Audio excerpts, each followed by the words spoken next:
ఇది igneous rock చెప్పొచ్చు. అగ్నిశిల granite తెల్ల తెల్లగా అవుపడుతుందంట. ఫెల్స్పారు ఇక్కడ ఇది క్వార్జ్ అయి ఉంటుంది.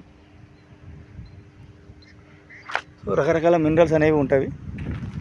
ఈ గ్రనైట్ అనేది కంపాక్ట్ ఎక్కువగా ఉంటుంది.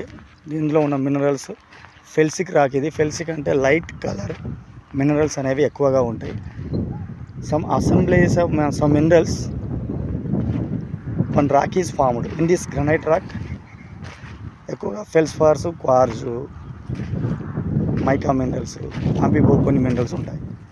అంటే ఎక్కువగా లైట్ కలర్ మినరల్స్ మాత్రమే ఉంటాయి. ఎక్కువగా డార్క్ కలర్ మినరల్స్ అనేవి ఉండవు. ఇది ఎక్కువగా భూమి లోపల ఉన్న కాంటినెంటల్ క్రస్ట్ ఉంటుంది కదా, కాంటినెంటల్ క్రస్ట్ ఎక్కువ శాతం ఈ కంట్రీ రాక్ అయిన గ్రనైట్ చేతనే